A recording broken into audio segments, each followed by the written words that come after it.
Charus. No, apenas. Bueno. ¿Qué temas vamos a tratar o cómo es?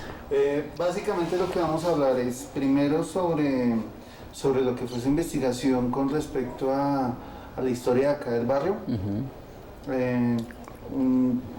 Por una parte resumida, por otra cómo fue el proceso de investigar, qué tan difícil fue encontrar los temas y todo esto. Por otra, sobre su vida, de cuánto tiempo lleva en el barrio, dónde estuvo antes, cómo fue todo el proceso de su vida, qué hace, todo eso. Y finalmente, cómo ve las perspectivas a futuro del barrio, de la asociación. Ya. Esos son los temas principales. Bueno. Entonces empecemos por... ¿Presentación? Ajá. Listo. Listo. Bueno, buenos días. Mi nombre es Jairo Bolívar. Habito en el barrio Granjas de San Pablo. Por siempre he vivido acá, cercano a estos barrios, La Resurrección y San Pablo.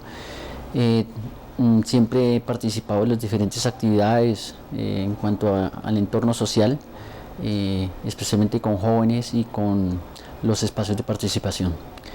De alguna manera me he hecho un camino, un recorrido que me ha permitido decir que soy una persona conocedora de la localidad de Rafael Uribe Uribe y por lo tanto asumo como cierta corresponsabilidad en el sentido de pertenencia que deberíamos asumir la mayoría de habitantes de la localidad en medida de la riqueza que tiene este sector. ¿Cómo fue su proceso con las investigaciones de la historia del barrio?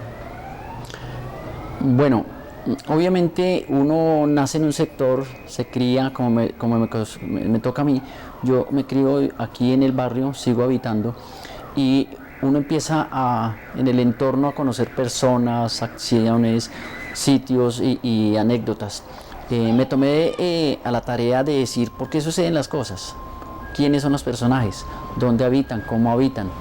En el entorno en que yo pues habito acá y obviamente si conozco a mis vecinos, conozco cuál es mi situación. Entonces me tomé a la tarea como de investigar acerca del barrio Granjas de San Pablo. Listo. ¿Nos podría contar rápidamente una historia breve sobre el barrio y sobre sus fundadores? ¿Cómo fue ese proceso? ¿Cómo eran las personas?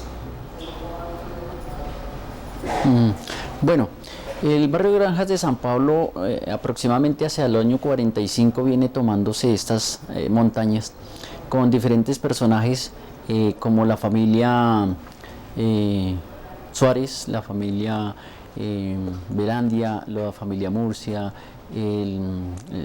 los señores que han representado diferentes acciones acá. El proceso de este barrio comienza cuando, por diferentes razones, ya sea políticas, de condición social, económica, los personajes vienen de diferentes sectores del país a ubicar un sitio donde no los molesten tanto y donde haya situación económica que se presente para la situación que ellos traen.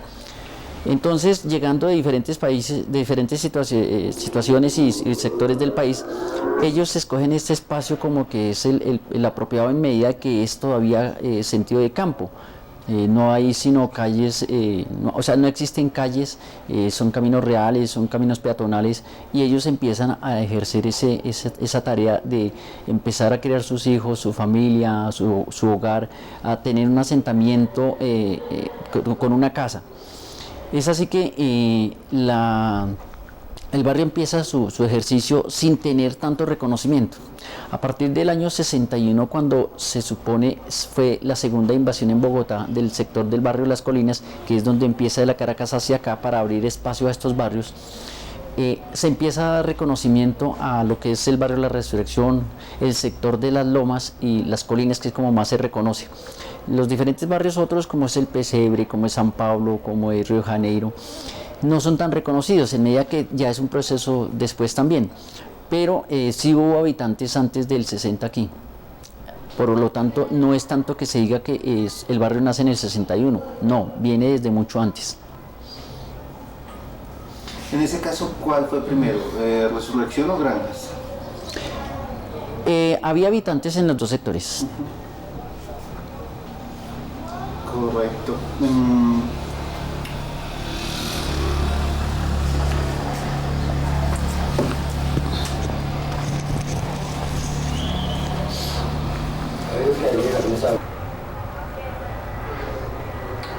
Más o menos hacia qué años fue todo el proceso de pavimentación de las calles y de los servicios públicos.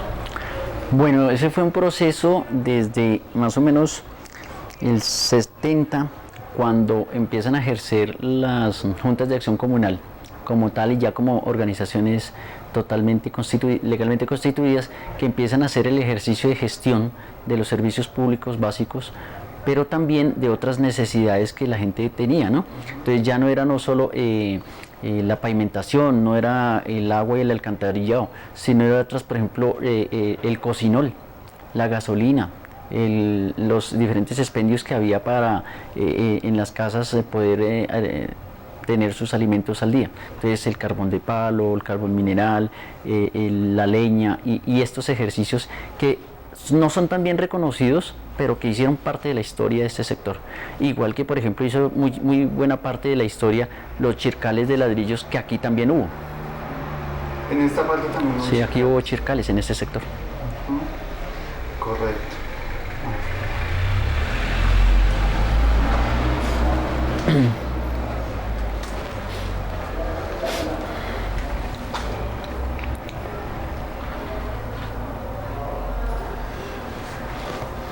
¿En qué época y cómo se desarrolló el proceso de la limpieza social aquí en el barrio? Bueno, desafortunadamente mi concepto con respecto a eso de limpieza social yo no lo concibo como tal, porque es que en ningún momento debe haber limpieza, y menos cuando es más exterminio de la juventud que busca diferentes opciones de vida, pero que también existen y existirá por siempre, que no siempre todo es color de rosa, ¿no? Los muchachos buscan qué hacer, pero desafortunadamente consiguen algo que puede ser lo más fácil o lo más cómodo para ellos, y entonces es delinquir de alguna u otra forma. Entonces, no es cierto, y yo tampoco concibo que necesariamente para exterminar con en esta problemática sea acabar con la vida de los muchachos. Para eso nosotros desde hace muchos años también existe este proceso donde se convoca a los jóvenes a que tengamos una mirada objetiva con respecto a su participación en diferentes espacios. ¿Y hacia qué época se...?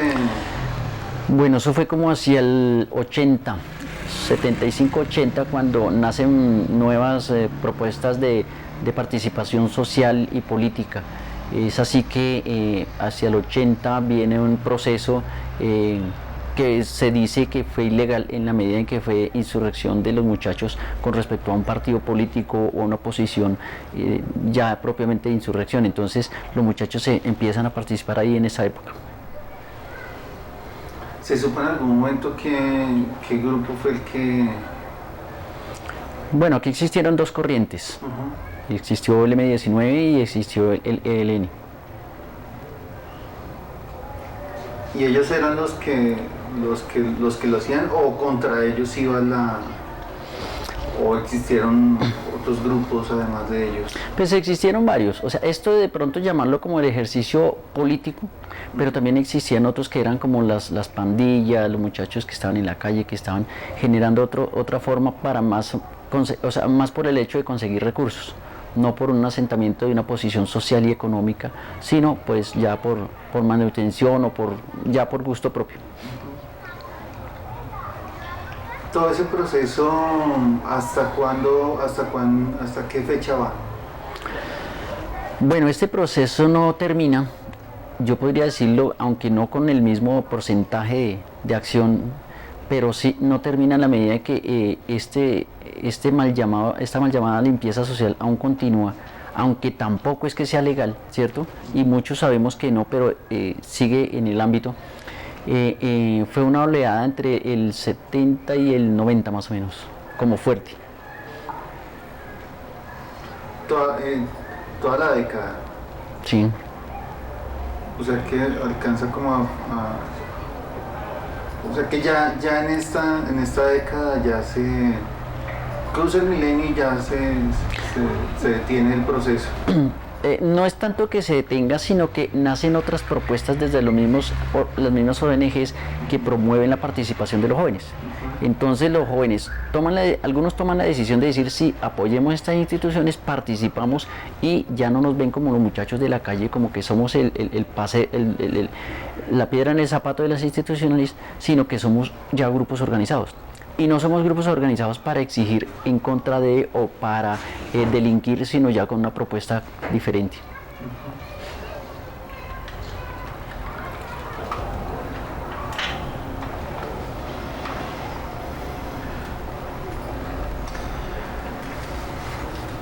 Bueno, una de esas instituciones que surge como solución sería ASOVEC, si mal no entiendo. ¿Cómo sería ese proceso de surgimiento de ASOVEC? Bueno, aquí antes de ASOVEC hubo otros procesos. Aquí hubo en el 80-85 alrededor de 6 organizaciones que tenían diferentes temas de trabajo. Entonces existía el Comité Pro Templo, el Comité de Juventud, el Comité de Deportes, el Comité Pro Jardín, el Comité Pro Defensa del Ambiente. Entonces los jóvenes tomaban como su alternativa y su decisión de decidir en cuál participaban. Que se hayan mantenido hasta ahora y es un ejercicio de que sea muy bien reconocido es ASOVEC en la medida en que es el único de aquí del barrio como que represente a los jóvenes como tal.